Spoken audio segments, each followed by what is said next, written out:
Welcome to Business as Unusual. This is the live stream where we explore the pressing issues and emerging trends that are shaping the business landscape. We're going to start in just a few minutes, but if you have questions, feel free to put them in the chat, and then I'm going to try and get to all of them during today's session. I'm Kathy Steele, and for those of you that don't know, I am the CEO of Red Caffeine and host today. For those unfamiliar, joining us for the first time, Red Caffeine is a growth consultancy, and we build and execute go-to-market plans for ambitious mid-market organizations. Our service offering includes a fractional team that is led by a senior level marketing leader that enables a business to scale rapidly without hiring a wide range of full-time staff members. So Happy New Year, everyone. We are just days away from the inauguration, and as we are starting to think about navigating the beginning of the new administration, it just feels so appropriately timed to think about how these leadership changes will play a significant role in driving our economic and societal shifts. It's going to impact industries across the world. And we're going to be thinking about policy changes, evolving workforce dynamics, and really understanding how these factors fit into the broader picture. And it's going to just be more crucial than ever. But luckily, to help us make sense of it all, I'm thrilled to welcome Mark Parrott. He's a top Vistage speaker, best-selling author, and a true visionary. With over 1,000 presentations delivered to 20,000 plus CEOs, Mark is an expert in breaking down large-scale trends and turning them into actionable insights. Together today, we're going to explore how these meta trends influence business strategy, societal polarization, and even the health of your wealth in our next economy. So let's dive in. Mark, thanks so much for joining us. I'm so excited to have you here today. Can you tell our audience a little bit about you and maybe something that's not on your typical bio? Not on my typical bio. I'm a bass player. So so I played, the last band I was in was an acoustic Allman Brothers band, and I play upright bass. So, and the last bass I had built was a 6'4" double bass made of tiger maple, and they stained hot rod flames on it. Like the coolest thing ever. Yeah.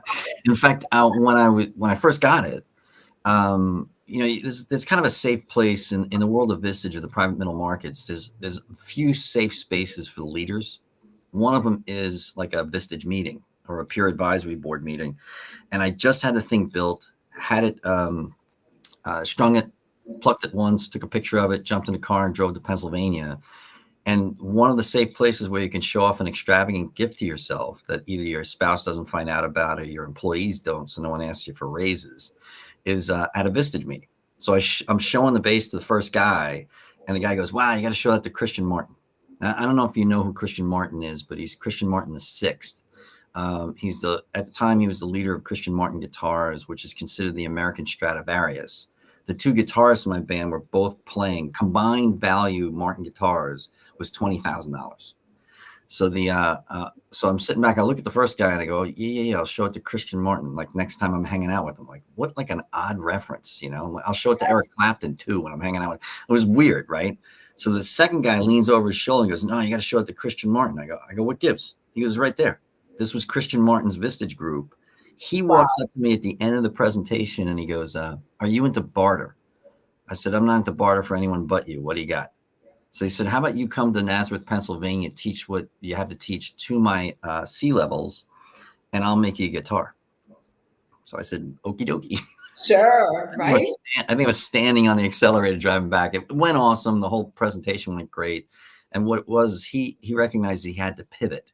This is a while back, but what happened was that the key demographic were Caucasian 48-year-old males. And the number of people turning 48 years old for Caucasian males was decreasing for 14 straight years. The same dynamic negatively affecting Harley Davidson. And he realized he had to pivot. So we came up with all sorts of cool pivot strategies that they're still utilizing today. But he comes up to me at the end of the presentation. He's like, you got like an hour? I said, "Dude, for you, I got an hour. I got 15 musicians waiting for me to call them after I leave this facility." And so he ended up taking me on a personal tour of the entire facility, and we discussed all sorts of pivot strategies about how he was going to keep Martin Guitars relevant when the key demographic was decreasing for 14 years in the United States. So were there other countries? Were there other instruments? All sorts of things. It was really fascinating to go down a rabbit hole. In fact, one of the most fascinating things was this. I think you, Kathy, would probably be exposed to this too on a regular basis. I said to him at one point, I said, after the presentation and the tour, I said to him, I got to ask you, why am I here? And he said, what do you mean? I said, well, every single demographic thing that you were asking, that anyone was asking in the room, you knew the answer to, except for two. He didn't know the demographics for entry-level guitar out of Mexico called a Mexican Martin. I said, and he didn't know the demographics of Japan. That's two things. So the deal was like, okay, I filled in a little bit of value for you, but why am I here? He said, you're here because you drew the same conclusions and you're not me. He said, Mhm. the leader of a private middle market company is like being the parent of a wayward teenage son. That after a while, your voice kind of falls on deaf ears, like, what? He said, you're here because you're not me. And you took a while to get here. And for some reason, the message resonates differently, even though it might be the exact same wording, exact same person, because coming from a different voice, we hear it differently. And that's one of the things that actually brings up a whole combination of tools we can use to predict the future more accurately, utilizing the science of human nature. So picture the it's human nature to want to do what everybody else is doing. And the reason why that works is if you study human behavior through the lens or the anachronism that was our ancestral past, you significantly increase the accuracy of forecasting that human behavior, which by extension is how you forecast the economy. So a human being is an economic agent. What is that human being wired to do? And some of these things, although it will sound sexist and maybe even borderline misogynistic, what they really are is they're ingrained in us. So what I did was a deep dive for 17 years on studying evolutionary theory and its application for marketing and growth in private businesses. So understanding the differences between men and women is a key to understanding human nature. Denying it kind of falls into our tendency to want to play let me back up. It's our tendency to want to blue lie. So like we all know what white lies are. Like you tell me I look good in this shirt when I don't because you're my buddy. Friendship was really important in our ancestral past. So important it was in effect social insurance. Like the best place to store meat that would spoil in our ancestral past was in your friend's stomach. So because then they'd owe you the favor in return. Because after a certain level of skill, hunting is really a product of luck. So is fishing. So if you're not such a great hunter in our ancestral past, but you got lucky and let's say I brought down an elk or whatever, the best place for me to store that is in the best hunters' stomachs, because they're going to be the ones who are most likely to get lucky that way and therefore share that bounty with me in return. We even do it today. When we have like a potluck dinner or like a feast with our relatives or friends, we're keeping mental notes in our mind about who repays that favor. And if they don't consistently repay that favor, they're no longer friends. So how that shows up in politics and the political divide we have is in tribalism. So if it makes sense for me to deny some type of scientific discovery because I'm showcasing loyalty to my in-group. It's called blue lies because it comes from a study of police in New York City in the 70s, that the bad police weren't ratted on by the good police because the good police perceived silence as loyalty to the police department. So it's now called blue lies. So if you're putting your pronouns into your social media, that's a blue lie. If you've got a giant Trump flag off the back of your pickup truck, that's a blue lie. None of that is about truth. It's all about, I have to believe lies to prove loyalty.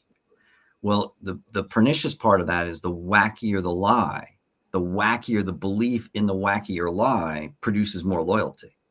So we have this state of stupidity that is riddled in our society to the point where it's almost laughable. And by the way, IQ and academic achievement do not solve for this. A massive study done by David Perkins over the last 30 years at Harvard He recognized that the higher the IQ, the more the advanced academic degree, we don't become better seekers of truth. We become better at articulating really stupid ideas. So what happens is it takes truly brilliant people to believe ridiculously stupid ideas. We want to not be guilty of that. So what we want to do is recognize we do not have a left-right dichotomy. We have a horseshoe of authoritarianism, meaning that there is brilliance in the doctrine of the right. There's also stupidity in it. There's brilliance in the doctrine of the left. There's also stupidity in it. So what we really want to do is cherry pick the right, cherry pick the left. It's called the center. And who do you know that is a centrist that can actually scale online? So what we're doing is giving a bullhorn to the biggest idiots in the United States. What we need to do is to quiet that down in our environment and source our information from better places. It is the reason why we're being lied to regularly. So what I want to do is I want to minimize the ability for other people to lie to me. And I want to understand it more about why people fall victim to this so we can sell more stuff to more people. Yeah. Well, I feel like, you started the conversation with identifying a macro trend and how a business leader solved for it. Could you step us back? There was so much in what you just shared. I want to unpack it a little bit. Sure.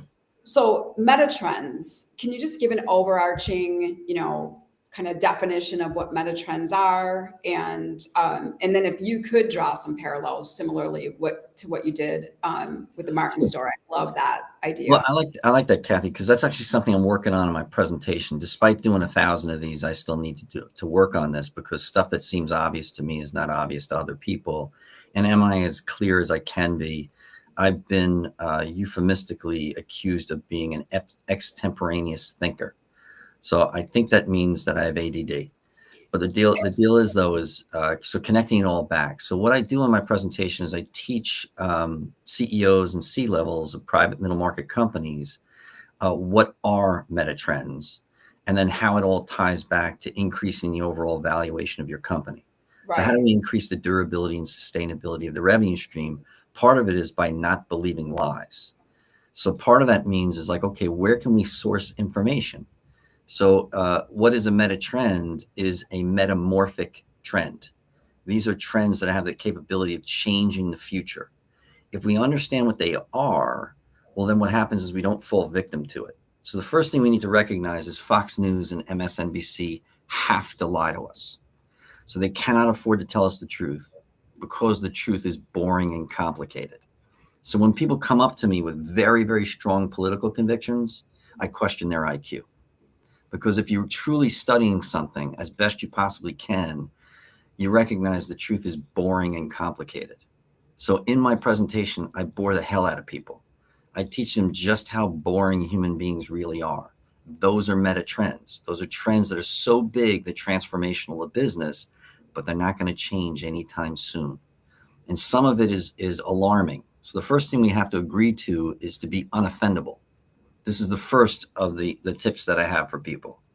If you're unoffendable, you're open to truth.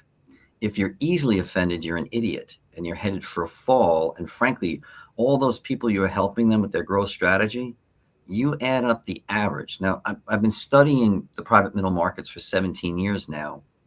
I have what I would argue is the largest study of private middle market CEOs probably in the world.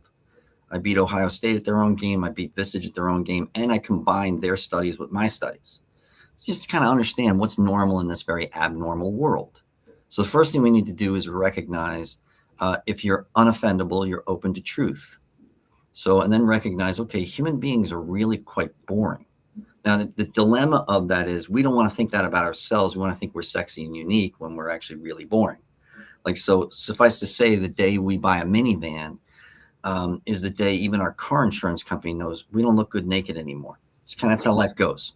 So as we pursue Darwinian meta drives or biological imperatives that were important to our ancestral past and have a holdover effect to us today, that affects how we spend our money. Like, I'll give you an example. If you take your significant other, assuming you're heterosexual, your significant other is likely taller than you are. And the reason why is because heterosexual women prefer men to be at least 4 inches taller than they are. Now, women, and especially modern women, do a lot of settling, right? So I think all the guys who are listening right now are thankful for that point, because guys are far less than what we pretend to be in front of women. So women and men are lying to each other so often that you can tell when a man is lying to you because his lips are moving. You can tell when a woman is lying to you because her lips are moving. We just lie differently. So does that make sense? So you can actually study dating apps for to see which sex lies about what. So what do you think men lie about on dating apps the most? No, I have no idea. I've never been on a date. Well, only for friends. I miss that whole thing. Yeah, me too. But the deal is that you can still study what they lie about. Great books on the subject too, like Seth Stevens-Davidowitz is someone to put on a radar screen. He wrote the book Everybody Lies, and then he wrote the book Don't Trust Your Gut. Some of the stuff is absolutely hilarious. So men lie on dating apps about their height and how much money they make. So that's actually a hidden way to know what's important to the opposite sex. So women don't judge men based on physical appearance as much. They judge them based on height and how much money they make. In other words, what resources could the man bring to the conversation, to the relationship, that makes him more desirable than other men who are vying to be her suitor. In the case of women, women lie about their age and their weight. In fact, the funniest study I've ever heard was a study done of women with handsome doctors. So, and it depended a bit on age, but what the women didn't know was their hospital bed was sitting on an industrial scale. So the doctor could see how much the woman weighed. And then what happened was, but when they were asked how much they weigh, proportional to how attractive the male doctor was, assuming the woman was heterosexual, how much weight do you think the woman lied about on average? 10, 12 pounds. 26 pounds. Wow. So the deal is that meant that the women were under medicated. So another example is you take a picture of, let's say, your significant other, and put him, assuming I'm making some assumptions about you and your significant other, but the idea is, let's assume it's a heterosexual relationship. You take your significant other and put him in a Ford, and then you take about, women's memories are significantly better than men's. It makes sense because women are significantly more valuable to the species than men are. Right? So men are superfluous. We're kind of meant to die in protection of and provision of the next generation. So that, like in our ancestral past, it was really common for men to die. So often we actually descend from more women than we do men, if that makes sense. So part of it is you take a man, even today, and you take the man and put him in a Ford. There has to be 1,800 other pictures of other dudes in other cars in order to fool the memory of the female participant in the study, because you can't tell people what you're actually studying in a psychological study. You have to lie to them because we're aspirational about our own virtue. So you lie to them about, this is what we're studying, height in males. And then what happens, so that you have the women estimating how tall the guy is in a Ford. And then you have the same picture of that man buried 1,800 pictures deep. The one variation in that is the second picture is the man is sitting in a Bentley. How much taller do you think women estimate the man in the Bentley versus the man in the Ford? A lot. 6 inches. So the deal is like, so status conveys sexual attractiveness, but only in heterosexual males. So what that does, that sends a message to men to seek status. Same thing happens if they have initials after their name, like VIP, DDS, MD, CEO. They don't even have to make logical sense. The actual initials could be LMNOPJ. So the same guy is estimated with initials after his name as 2 inches taller than the same man with no initials after his name. So I feel like you're tipping on the different types of meta trends, because you're talking about age and perception and like what are beyond those types of data points, what are other types of meta trends? Well, there's also things about geopolitical stability, and the CIA utilizes human nature as a tool to predict violence in the world. So you could do right now, your listeners could actually, or your viewers could Google the CIA World Fact Book, and it will spit up all sorts of demographic charts on each of the countries in the world. This actually came from a fairly innocent conversation with a CIA analyst with a CEO in Vistage. The CIA knew the CIA analyst, called him up and said, look, my kid's doing like what do you call that when you study abroad? Well, study abroad. Right. So the kid's doing a study abroad. Do I have anything to worry about? So instantly the analyst pulled up the demographics of the country and said, no, you don't have anything to worry about. If tell them not to go to this country, and this country. And the reason why is because crime, violence, drugs, cartels, kidnappings correlate to 19-year-old males. Males are significantly more violent than females and commit significantly higher levels of crime. So a third world nation that's riddled with 19-year-olds is going to be a dangerous place to be. So if you're in like a Western democracy where the majority age is 50, well, then you don't have to worry because the people have too much to lose to commit crimes. So what ends up happening is you can tell which one of the countries you're more likely to get violent crimes in, or violent revolutions in the case of the CIA studying, where do we have to worry about for the future? So there's a direct correlation to that. In fact, there's a phenomenal book called The Female Brain written by Luann Brizendine. She's the lead researcher in the world on studying the differences between men and women. Specifically in the brain structure and the chemical makeup of it is, and there's significant differences. And this does not bode well for dudes, by the way. So picture at 8 weeks of gestation, the fetus that will become male. If you have a Y chromosome, you get hit with a wave of testosterone at 8 weeks. It kills off sections of our memory and our emotions, significantly inflating the male brain for violence, action, aggression, and a couple other things that are kind of obvious about dudes. So what ends up happening there is you get the second wave at 2 months old, and then the third wave comes between the junior year and senior year of high school. Like I myself, I was 5'4" until June of my junior year. I grew 6 inches in 2 months. That's the evidence of testosterone. So, and this does not bode well for dudes, by the way, because frankly, if we look at it through the lens of our ancestral past, you don't want the thing that you need to go hunt down Bambi's mother and kill it to feed the village. You don't want it being that much in touch with its feelings. And if it has to go on a hunt for a mastodon, you don't want it to have a good memory. You don't want it to remember the bad, because then it won't go on the hunt. So you want the guy to be a little bit on the stupid side. So this is the reason why women tend to, when they complain about heterosexual males, they tend to complain about them from a stupidity perspective. Why can't they see this? Why can't they see that? Because they weren't hardwired to see those things. If they were, then you might have died. And you guys are so much more important to the species than we are by a monumental margin. So, and this, sometimes, especially feminists get upset with me for bringing this stuff up. Like, how dare you say there's such a thing as biology or what have you? But the real deal is you want to understand it because, frankly, women are selling themselves short to be treated with equality. No, you want to be treated better. So, because when you actually study things about men, you don't really want to do the things that they want to do. Like, let me ask you, when's the last time you saw a female roofer? Well, I don't think I've ever seen a female roofer. How about a female garbage man?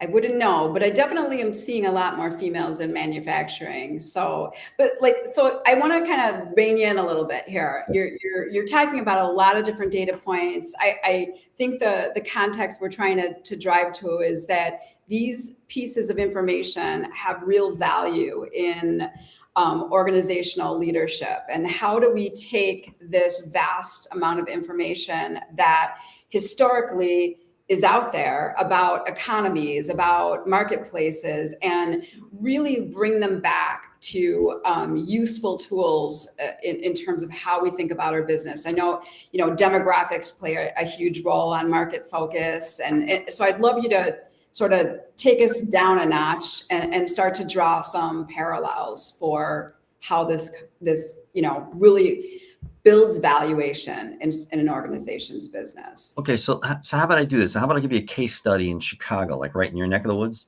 All right. So a woman approaches me. She's 70 years old, doesn't ever want to retire, hears me speak, and then says, how can you help us? I said, so first thing we do is a diagnostic to see how strong the business is. It's doing 65 million in revenue. It's worth 12.8 million as we speak. Could be worth 20. So Right. what's wrong with it? It's a classic things wrong. The number one thing wrong for private middle market companies is sales and marketing. They absolutely stink at it. It's kind of their blind spot. So my role is to figure out, is it sales or is it marketing? So, and then what is their go-to-market strategy? So I think maybe you and I can work together on a bunch of these case studies, because I have too much business at this point. So I need to farm a lot of that type of stuff out for specialists who can help me in those areas. But in their case, the mistake she's making is she thinks she's a logistics company that has a technology arm. No, she's a technology company that happens to be in logistics. As soon as you make that philosophical distinction, the valuation goes from 12.8 million to 130 million. So now I'm not going to say this is going to be easy. It's going to require a rebranding and a philosophical change at the company, but we need to get them to stop charging for their technology on a project basis and do it on a subscription basis. That's a meta trend. The reason why is because if you do things on transaction, they trade for a multiple of EBITDA. If you do things on subscription, they trade for a multiple of revenue. I don't know how good you are at math, but for some of your viewers here, that can be 1,000 to 2,000% increase in overall valuation. So, and my role is actually, how do we improve the organizational excellence of the company so that they are worth more? And then whatever it is that they want to do, they get to do. They get to optimize the Fabergé egg that they built in this business. Now, in her case, this might be too much detail for your guys, but in her case, she never wants to sell. I said, okay, no problem. So what we're going to do is we're going to make sure the next generation can handle it. And she does have a couple of questions about that. So what we could do is build a private advisory board around the daughter in this case to make sure she can take over. And people who have been there and done that, like I've got a brother team that I refer a lot of business to. Between the two of them, they've run 71 companies, 11 of which that are publicly traded, and they never want to do that ever again. They much rather just help the next generation do that type of stuff, because they don't have to deal with the hassles of a publicly traded world. So so we can shore her up. Sure. Okay, so let me break down what I just heard. I love the idea of the analysis. So can you talk a little bit about some of the things that are asked in that, that baseline analysis of that case study that you just shared? All right. So the shallow dive would be 18 questions. Like, okay, how strong are you on legal? How strong are you in customer satisfaction? How strong are you on sales and marketing? How strong are you? Like, what's the potential market look like? Do you have recurring revenue? Don't you? And frankly, private equity is obsessed with recurring revenue, because we go to sell our companies based on our past performance. No, what they want to do is they buy a company based on future performance. So how do you reassure the acquirer the revenue stream will continue without you? Your CRM has to be rock solid. What I recommend for people to do is preemptive due diligence, because due diligence can be really quite expensive for private equity. In fact, I don't recommend that they do due diligence right away. I recommend they do an analysis of the CRM to see how strong the sales force is, how much knowledge is there, that type of thing. It's called a CRM audit. That costs only like 10 grand, Right. Private equity is like, what do you call it? Due diligence for private equity can be 600,000. So what I'm doing is recommending to private equity that I coach is don't rush to do due diligence. Do it on the cheap first. Then once hey, they've got these 18 value drivers in the right place, what I do is I put them through my software that actually asks them, depending on, are we doing a deep dive or a shallow dive? And a shallow dive, it's only 18 questions and it costs next to nothing. The deep dive is a little bit more involved. It takes 2 hours. It's 188 questions. It's more like an MRI for your company. In other words, how strong are you in the moment? The reason why it makes sense to do that is you don't want to find out you've got deficiencies in due diligence. Right. Because if it's too many, you're not going to pass. And then that company is gone, never to come back, because they've now pigeonholed you into a waste of their time. What I argue is we need to take strategic planning to the next level. What we need to do is actually, in our strategic planning, is do preemptive due diligence. Like, what would an outside investor think? Part of it is I got to get the people to think like investors, because investors pay the most for businesses, but they don't buy businesses. They buy investments. So what is it about your building is right and what's wrong? Then I recommend don't go looking for logic and reason in a place that doesn't exist. What we got to do is sit back and say, all right, how strong are we? Will we pass due diligence? So back to the case study of the woman in Chicago, where she's making the mistake is she thinks she's a logistics company with a technology arm. And then buried inside that technology is what she doesn't understand is logistics is a leading indicator to the economy and the stock market. So if we take 12 months to prove that she has empirical research, which I know she does, then this is the iffy part. Can we correlate some type of forecasting ability within that data set to forecast the stock market and the economy? We could sell that to Wall Street for billions.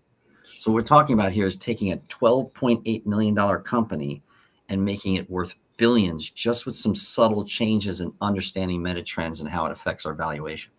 And I would even, add maybe on a lesser, broad scale. I love that because I think that's the type of work that gets me really excited is to really lean in, to a space where there's a lot of vanilla ice cream and be that, unique, find that kind of diamond in the rough opportunity to take a business in a different direction with their positioning, with their market opportunity based on some data and insights. And I think you pointed to something within her data that, came clear to me is that if it's a leading indicator that we're looking at in terms of kind of customer information around logistics, you may even be able to pinpoint, food manufacturing. We're moving a lot of food, maybe, and we're starting to move food across geographies. Like, what are those types of insights? How do we make that impact the markets that we go after in terms of our market expansion or geographical expansion plan? Well, well said. So back to meta trends and how these things affected. I'm former Wall Street. So what happens is we could not wait around for economic reports. There's a mistake we make when we listen to economists. We think they're soothsayers of the future, and really what they are is historians of past economies. And that's not without value. It has value, which is not the value we're looking for. So what I had to do is recognize, well, can you think of any economy in the world that's more addicted to its own consumer spending than ours? Like, don't rack your brain too hard. There's none. So that's the reason why we have trade deficits with everybody in the world. So what ends up happening is if we could track shipping, specifically back in those days, I used to watch very closely FedEx and UPS. Something happened to them that gave us some type of warning about corporate earnings for every other one. Because what we really want to know is what is our relationship to the economy? How soon does the economy start down and then our industry starts down? How soon does it reverse itself and then we start to reverse ourselves? The leading indicators in the economy are trucking, manpower, pallet, and packaging. So what happens is if we can get those into peer advisory boards or surround ourselves or do what I do, give me a freaking cell phone number and take phone calls at 4:00 in the morning when they're nervous, become their friend. Help them out. It ends their isolation, but also gives us a predictive quality of the economy. Then we got to know, like, okay, what's our relationship to it? Are we 1 month removed? Are we 36 months removed? And there's a couple of things out there, like there's these things called CEO confidence indexes. They're okay, but they could be great. And the part where they could be great is if they focused on the leading indicators. They send these CEO confidence indexes surveys to contractors who have contracts that go out 3 years. That's a lagging indicator, not a leading indicator. So what we want to do is study the leading indicators, keep them in our orbit, and then know how far back are we from that. Because you can't use FedEx and UPS anymore. That's just evidence that Amazon's kicking the hell out of Macy's. Well, I ain't going to slow down anytime soon. That's probably going to pick up in the next downturn. So that's potentially a false positive on the threat assessors. What we really want is to surround ourselves with people who can give us some type of seismic warning. And then what we do is keep them upstairs when they start to turn south as a reward for them sharing that nervousness back with us. And then what happens, that helps us keep our finger on the pulse of the economy. In the case of the logistics company in Chicago, well, they could actually provide that for the Goldman Sachs of the world or the Merrill Lynch's of the world.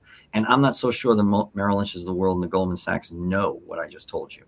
So I know Warren Buffett does, because what Warren Buffett does is he'll actually buy companies just for their intel to how to protect his other investments. That's a smart dude right there.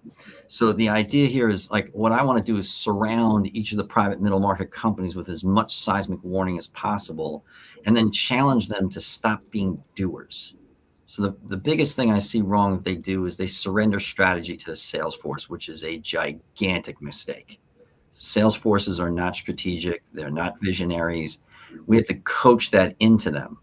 Then the second thing I see that CEOs in the private middle markets do wrong is they're doers as opposed to working on the business. I believe my role is to get them out from the defensive mode.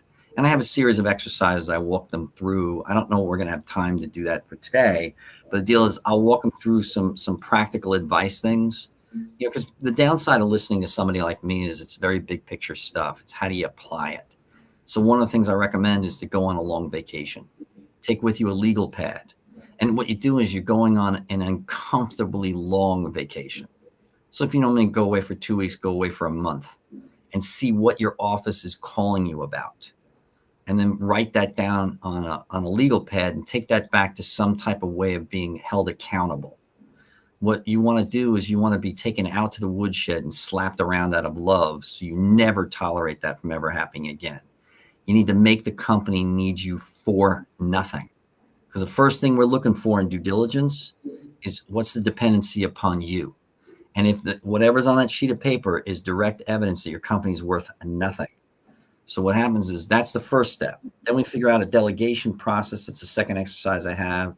I have a third one too to figure out why the CEO gets out of bed in the morning, permeate the business with that. Now they're actually being rewarded spiritually for commerce, which tends to get a bad rap, especially in academia.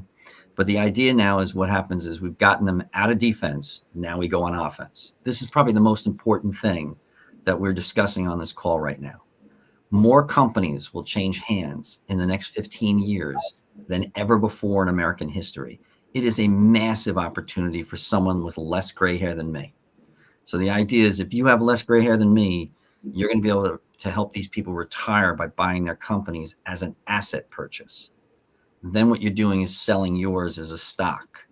So now what happens is you go from a valuation of to a valuation of The difference between those two is the arbitrage for working on the businesses instead of in it. Yeah, I feel like that thinking about a business as an asset, I don't feel like that's something that all middle market organizations do or leaders do. And then really identifying those like gaps to valuation, whether you're planning to sell now or 10 years from now or 2 years from now, just making sure that you know what those gaps are and you're leaning into, surfacing strategies to move forward from them. In terms of, what you're seeing on the horizon, besides sort of the leading indicators from logistics companies and some of the other palleting or, like all transportation seems like those are the hot buttons to really be, having on your radar. What markets do you feel are opportune? Is there anything else out there that you feel like has great market opportunity? Well, if you remember from my presentation when I work with your group, we run an exercise where we have them identify all the industries that thrive during rough time periods. Sure. So let me just point out the gorilla in the room. It's been 16 years since the last recession. A market cycle is 5 years long. So that means we are more than 3 times longer than we should have been for the next recession. So what that means is that's like living on the West Coast and you haven't had an earthquake in 25 years. It's time to buy the insurance. Living on the East Coast and you haven't had a hurricane in 25, time to buy the insurance. So the idea here is we need an insurance plan against recession. So part of that is like, so if I'm running a B2B like you guys are, just to use you as an example, first thing I'm looking at is what's the diversification of the clientele? Are we in all the marketplaces? Maybe what we should be doing is having the sales force target certain industries. So this way we even out the flow of revenue because some industries are counter-cyclical to other industries. Then what we could do is actually study the leading indicators, that trucking, manpower, pallet, and packaging, and then lower our fees to them so they're more likely to respond on our surveys. Kind of like we give you a discount if you respond. And then what happens is we create empirical research by having a certain amount of these leading indicator businesses and then offer that information back to our non-leading indicators for free. Now you're competing less on price on certain businesses. So this is what I recommend for banks to do, CPA firms, law firms, what have you. And you do it with all the caveats in there, like, hey, we're not economists, but this seems to be interesting information I think is going to better your ability to strategically plan. If you need our help, you let us know. That kind of a thing. So it becomes kind of like a newsletter. And then what ends up happening is now you have the finger on the pulse of the economy. Then you know, okay, when the stock market's going to reverse, when the recession reverses, and then when that reverses. So it's kind of like once we're going down and then once we're going back up. There's some of the leading indicators are leading indicators on the way down. Some of them are leading indicators on the way back up. Okay. They're never both. So it's kind of like, how do you end their isolation, help them, but then help them help you help others? So right. that would be an example of applications for what do you do with meta trends. Okay. What about sort of near-term trends like tariffs and things that we've been hearing a lot about, and there's a lot of concern. How do we navigate those type of sort of? Okay, so what happens here is this is where I'd be using colorful language if you and I were just having a private conversation. And the reason why is because you cannot predict unprecedented things. Like one I get asked all the time is, well, what about all the debt we have? You could have asked that question of unprecedented debt levels every single second of every single day for the last 50 years. It's just how it is. So Nixon took us off the gold standard and made us fiat currency. Now, that was actually the right thing to do then. But the downside is that you're supposed to be exercising what's called Keynesian economics, which is you don't print money like it's going out of style in the good days. You only print it in the bad days. Well, that would wouldn't prevent recessions, but it would quicken them, and it would prevent depressions. So the idea here is that the fact that we're printing money like it's going out of style, and one of the biggest lies you've ever heard is the Republican Party wants smaller government. Nope. They want different, bigger government. What they really want is both those parties want access to the purse strings. So when you talk about things like tariffs, one of the things I think that's truly brilliant about Donald Trump is he recognizes when he comes off as a maverick, an uncontrolled maniac, every other country steps in line. They're afraid of what he might do because he's such a wackadoo. So it's like you can't predict what the guy's going to do. So what he does is he saber rattles for economic purposes. Like I was just speaking in Toronto, and they were a little annoyed at me because I was American. So the deal is, and they don't trust Donald Trump, and you shouldn't. So the idea here is that's part of the genius of his ability to negotiate. So there's a whole slew of things out there that I would sit back and tell you, okay, in a future book I will. What's the policy of America first? Do we really need to be the police department anymore of the world? All those type of things. But trying to predict stuff on the short term is impossible. And that's the job of Fox News and MSNBC. And the reason, frankly, that they have to lie to us is because we're hardwired to pay attention to novel things, not truth. It did not benefit our ancestral past to understand truth. It benefited our ancestral past for us to lie about ourselves, to navigate our position within our in-group. You can actually study it vicariously through primate culture. They do the exact same things. They just can't communicate as well as we do. And they don't understand the dynamics as well as we do. We're the smartest animal on planet Earth, but yet when you study our behavior, we come across as one of the dumbest. So part of that is that we think we're seekers of truth, and no, we are seekers of any evidence that supports our preconceived conclusions. What we are is bad lawyers. We decide way too quickly which side of the argument we're on, then we seek only the first evidence that proves our side of the argument correct. This should be the great emancipator of mankind. What is it really? An idiotic echo chamber. It's a special type of stupid. So those are some of the things that you can count on. What you can't count on is what one person is going to do. This is the reason why you need to stop watching Fox News and MSNBC. Because I think if I was to put out a survey to each of the people that watch what you're doing here and ask them the question, is watching Fox News research? Is sitting down to watch Fox News with a scotch in your hand research? Every one of them, if they're honest, will say no. Same thing with MSNBC. They both lie. Their lies are just different.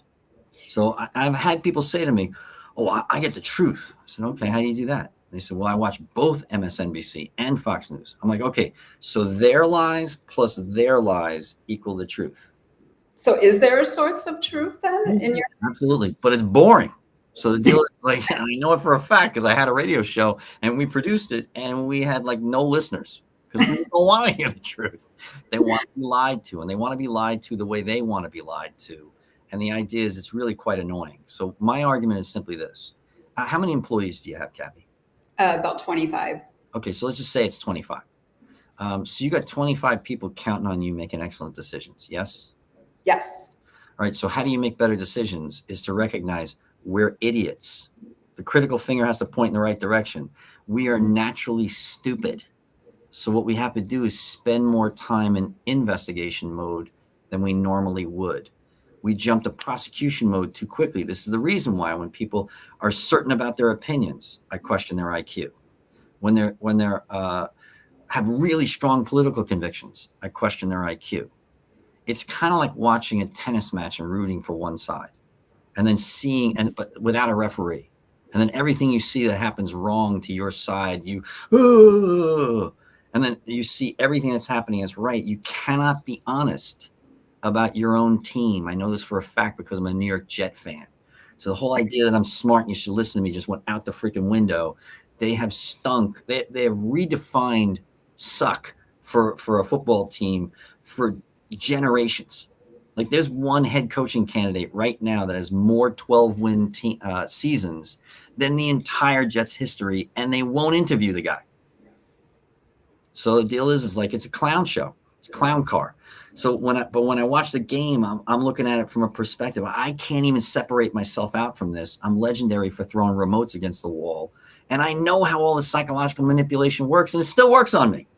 So the idea here is what we want to do is spend more time in investigation mode, free ourselves from the day-to-day of the business, delegate all of that so we can concentrate on what the trends are, understand our customer base at a great level, because here's the real truth of all truths, Kathy. You have 25 people counting on you to make excellent decisions. Yeah? What if we add in their families? What if we add in the customers?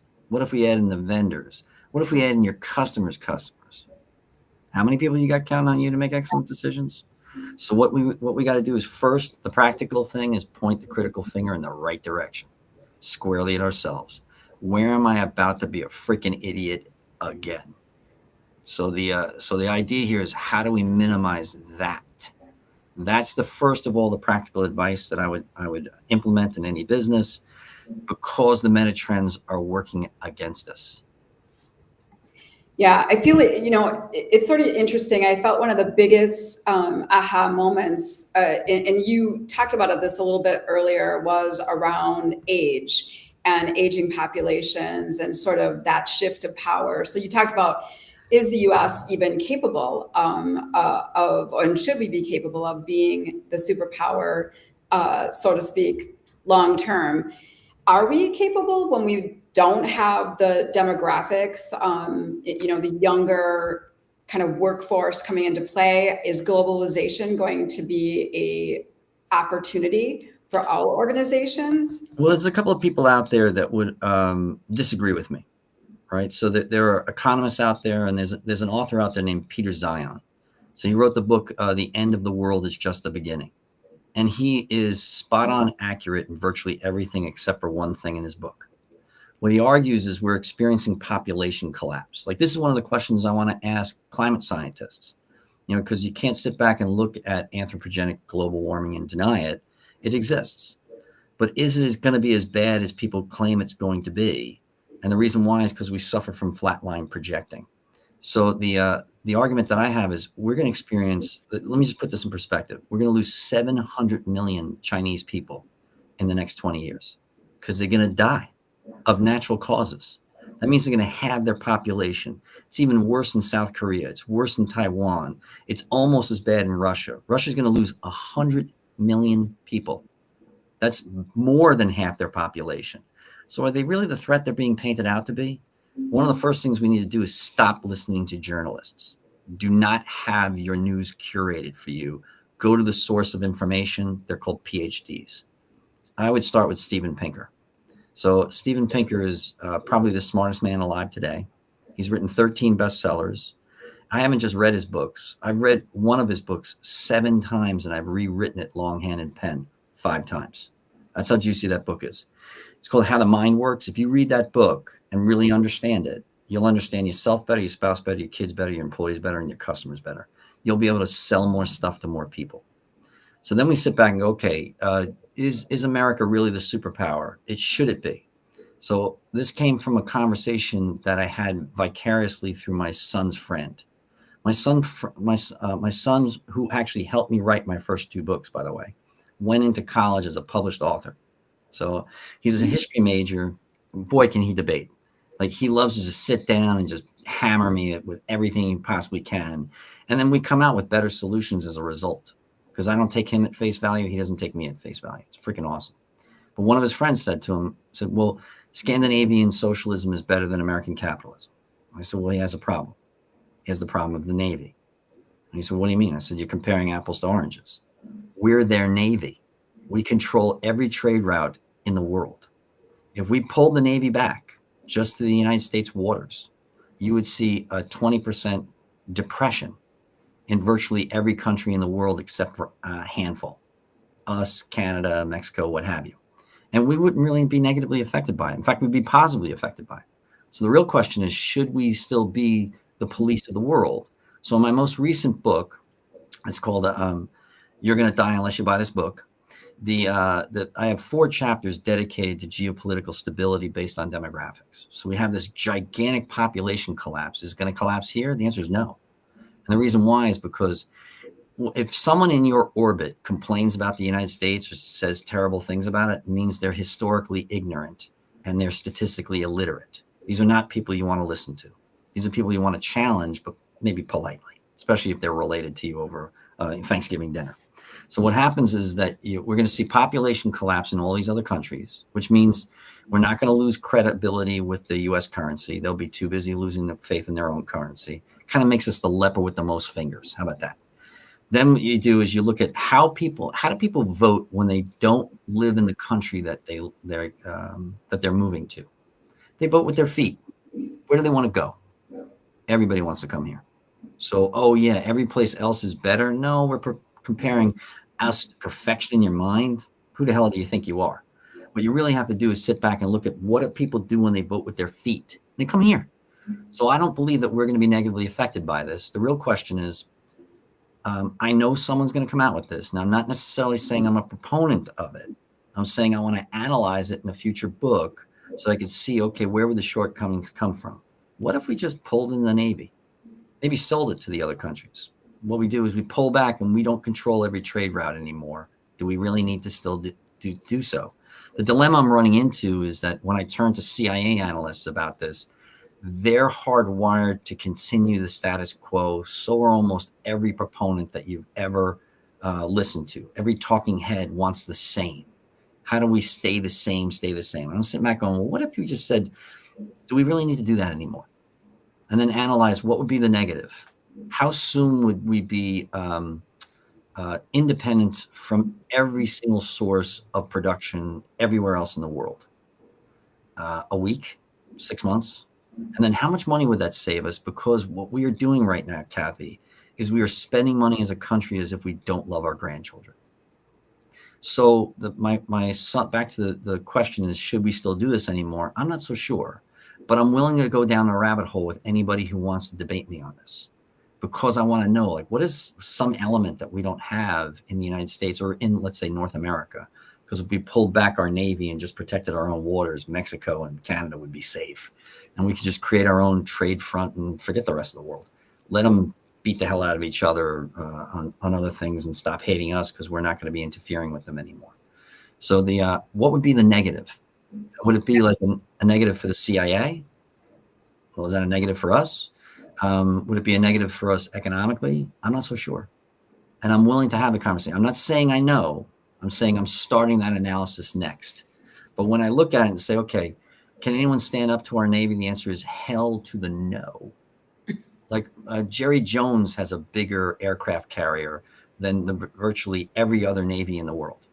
He has more aircraft on his one boat in the Caribbean than the majority of all the navies of the rest of the countries in the world, except for us.